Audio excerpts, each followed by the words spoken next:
Hola, muy buenos días. Soy María del Carmen Silva y estoy feliz de estar con ustedes en el Congreso Internacional Gerencia EBATE, Dr. Sergio Arias Lara. Mi enhorabuena y mi agradecimiento a todo el equipo que está desarrollando esta gran iniciativa. Voy a colaborar humildemente con esta iniciativa, con este proyecto, a través de la conferencia Gestión de Personal, Cualidades Humanas Distintivas de la Dirección Educativa Eficaz.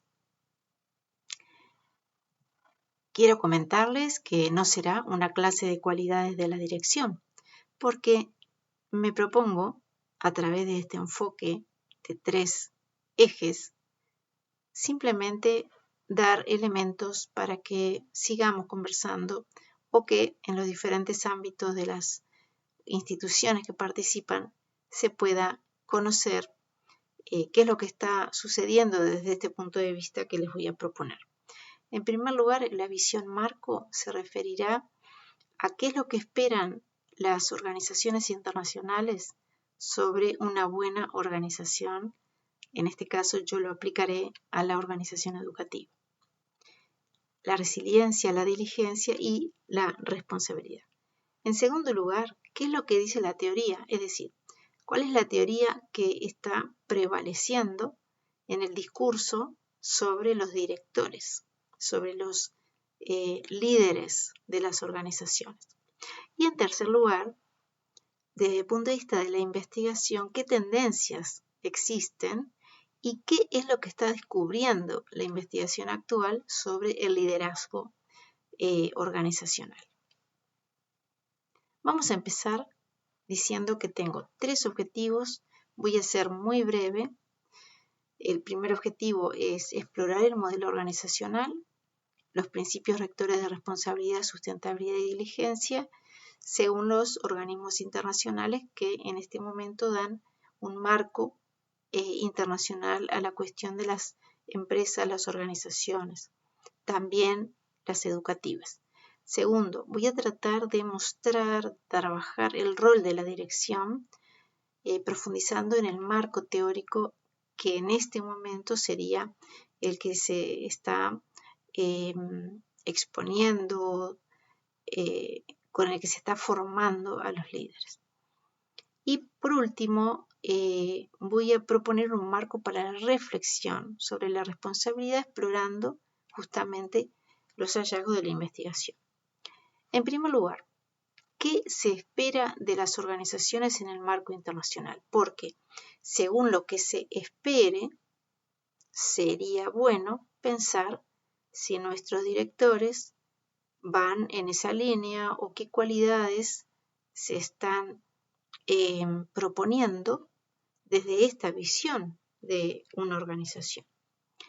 Según la OCDE, por ejemplo, se necesita una visión clara de las aptitudes que serán necesarias, estratégicamente hablando, para lograr un buen impacto de esa organización. Por lo tanto, estamos hablando de estrategias de integridad. El discurso del liderazgo organizacional en el marco internacional es un discurso que va hacia la cuestión de la integridad de los directores y líderes, la diligencia, es decir, directores y líderes que son conscientes de la responsabilidad, pero que tienen que ver qué impacto tiene su organización en el entorno, y por otro lado, qué alianzas sociales hacen desde el centro, en este caso el centro escolar, sobre todo con los contextos más desfavorecidos. También, desde el punto de vista de este marco, y aquí se une la Organización Internacional del Trabajo, se plantea la necesidad de una conducta de los centros, una conducta de las organizaciones, responsable a nivel social, a nivel comunitario, diligente, por lo tanto que cumpla con su trabajo, y resiliente, es decir, que asuma los procesos y los emergentes de dificultad con una actitud adaptativa. Para esto se propone lo que desde mi punto de vista sería como una llave dorada, que es la claridad sobre los principios rectores de la organización. Veremos más adelante que no hay cualidad que valga si no están claros los principios rectores de ese centro o de esa organización o de ese servicio educativo. Y el marco de garantías de esos principios estará en una legislación coherente en el marco de estados obviamente democráticos. Integrar la apertura de la organización y la orientación hacia la innovación desde los equipos directivos. Es decir, se trata de capacidades, cualidades de liderazgo en colaboración que trabajan en entornos de dignidad, de dignificación, innovación y aprendizaje como orientaciones puesta en práctica en forma coordinada, innovar y aprender, y que las vías hacia el liderazgo, dice la OIT, sean vías claras y estructuradas, es decir, aquel que trabaja en un centro y tiene esa disposición al liderazgo, que tenga unas vías claras para llegar a él, para llegar a desarrollarse como líder o en los equipos directivos. Ahora bien, esto es lo que se espera desde las organizaciones internacionales. Pero, ¿qué teoría prevalece hoy en la reflexión sobre el perfil de la dirección? Bueno, lo curioso es que vuelven a tomar fuerza teorías clásicas, que podemos definir como clásicas. La ética, por ejemplo, no es subjetiva. Es decir, volvemos a ver en las cualidades del liderazgo el valor del perfil ético, el valor de la virtud en los directores, las cualidades asociadas a la virtud. Es decir, los valores son entidades teóricas, pero su puesta en práctica, desde este punto de vista, sería la puesta en práctica de la virtud. Como decía Aristóteles, armonizar los deseos a través de la puesta en práctica de la virtud. Esto estaría asociado a lo que veremos después, que son los perfiles saludables o patológicos en las cualidades de la dirección. Hay un riesgo en este sentido ético, y es el riesgo de que en una institución donde no hay pertenencia, se aumenta el riesgo de disociarse, de no ser coherente, de decir una cosa y hacer otra, o de generar ambientes poco sanos, desde el punto de vista ético. También la teoría actual y que rescata parte de la teoría clásica se orienta hacia la necesidad de tener un norte, es decir, tener una visión a largo plazo, para que todas esas cualidades estén al servicio de ese norte. La eficacia de las cualidades de nuestros directores va asociada a una situación en particular. No son cualidades en abstracto, es decir, a los objetivos, a las normas, a los roles, es un todo armonizado. Sin esa contextualización y armonización, aunque existan las cualidades, esa dirección resultará ineficaz.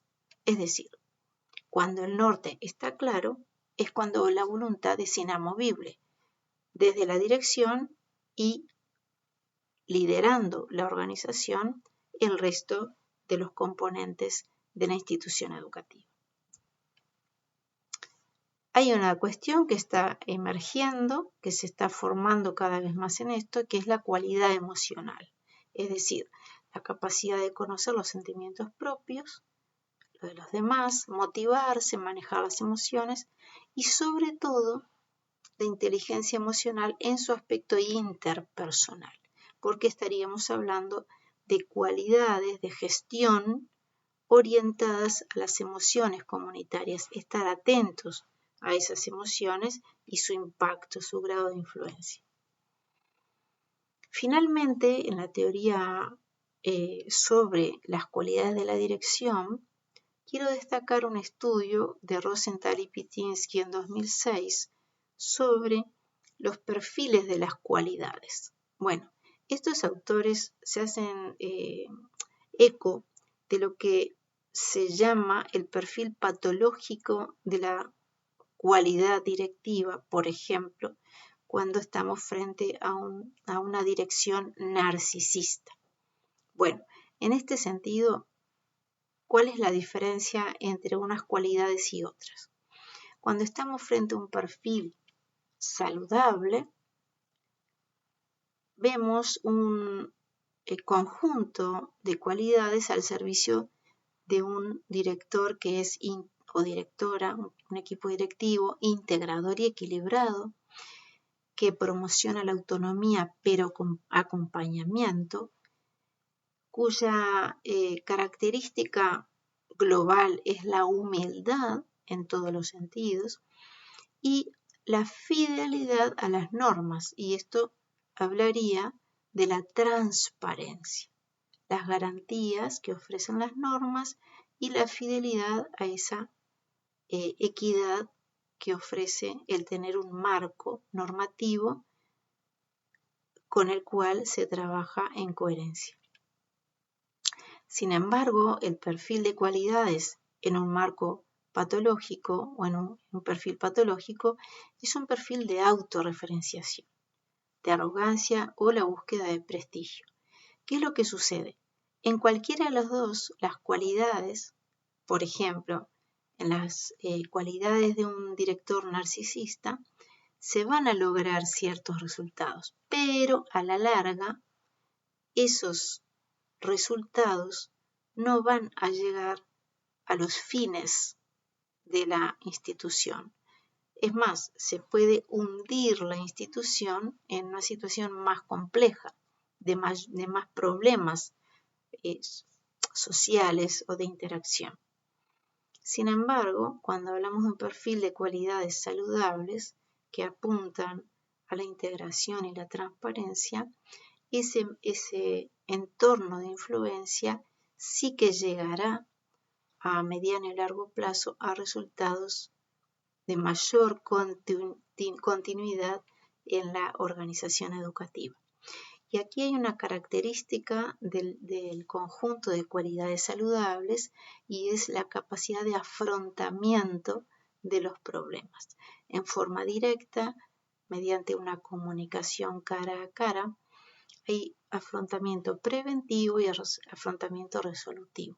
Aquí les recomiendo un estudio de Jones publicado este año que resume muy bien todo el proceso de resiliencia a través de perfiles de cualidades saludables en la gestión. Y para terminar, ¿qué hallazgos señalan las investigaciones actuales?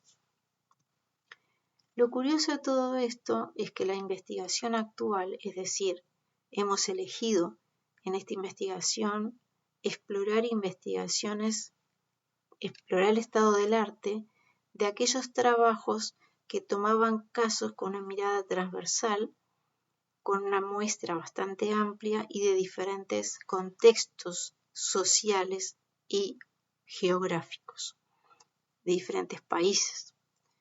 En primer lugar, como dice Liang en este año 2024, los marcos de integridad resilientes son claves. La actitud frente al fracaso habla de directores preparados para desarrollar organizaciones resilientes en el actual contexto. El fracaso, cuando es visto como algo malo, apaga la curiosidad, causa en la institución estragos hacia la innovación. En el directivo resiliente, el fracaso se enmarca como una oportunidad normal. El fracaso es una parte normal del proceso de la dirección de la institución y por lo tanto desde sus cualidades, el director lo ve como una ventana hacia la visión de esa necesidad, tomar conciencia de la necesidad de la mejora, la actualización. Por lo tanto, esta actitud hace al directivo más creíble y confiable. Estas son dos investigaciones que he puesto allí en la referencia. Por otro lado, y esto tiene una gran sintonía con la teoría clásica que veíamos que está recuperándose, los hallazgos sobre la integridad ética, es decir, cuando hay una baja inhibición ética, se hace daño a la organización. Los líderes éticos defienden la equidad, la transparencia y la consistencia a través de su propio comportamiento, explícito o simbólico. Los directivos que exhiban el liderazgo ético fomentan mejores relaciones entre los miembros del equipo. Tiene un efecto positivo en las emociones. Y los líderes éticos transmiten estándares de rendimiento desde la puesta en práctica de esas cualidades saludables. Generan un marco de expectativas. Trabajan desde las expectativas de interacción social. Y finalmente, un buen liderazgo proporciona a los seguidores apoyo, tutoría, orientación. Todas estas cualidades, estar cercano al equipo de trabajo de la institución educativa, hace feliz a las personas. Y no desde el punto de vista pragmático de esa felicidad, sino que las organizaciones actuales, sobre todo las educativas, deben trabajar en el bienestar, tanto de los docentes como de los escolares o adolescentes y sus familias. Y hay un hallazgo importante que viene a clarificar la cuestión del clima escolar, que es la relevancia del estilo de dirección. La dirección afecta al clima escolar. Conclusiones, ya para ir terminando porque me he excedido en el tiempo. Importante cultivar la institucionalidad, el sentido de pertenencia desde las actitudes y cualidades de la dirección. El perfil saludable de estas cualidades hay que trabajarlo, hay que mantenerlo, hay que entrenarlo con hábitos físicos, mentales y emocionales en los directores. Prevalecen las virtudes por su influencia e impacto a largo plazo. La dirección determina el clima escolar, la salud mental organizacional está en crisis y requiere un trabajo específico de formación en hábitos de autorregulación. El afrontamiento desde la dirección es en primer término preventivo para lograr una amplia influencia de la organización en sí misma y en el entorno.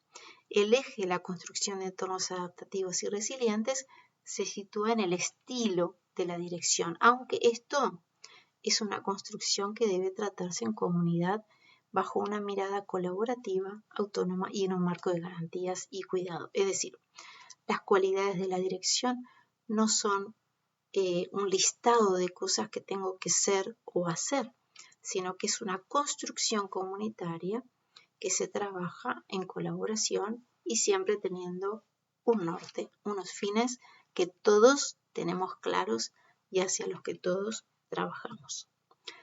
Y quería compartir esta frase que es la humildad, como dice esta epístola, que en su trato mutuo la humildad esté siempre presente.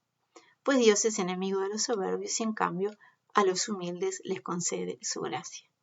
La humildad parecería que es una llave para garantizar que todas esas cualidades puedan dar su fruto en las organizaciones. Muchísimas gracias por la atención y estaré atenta a las preguntas.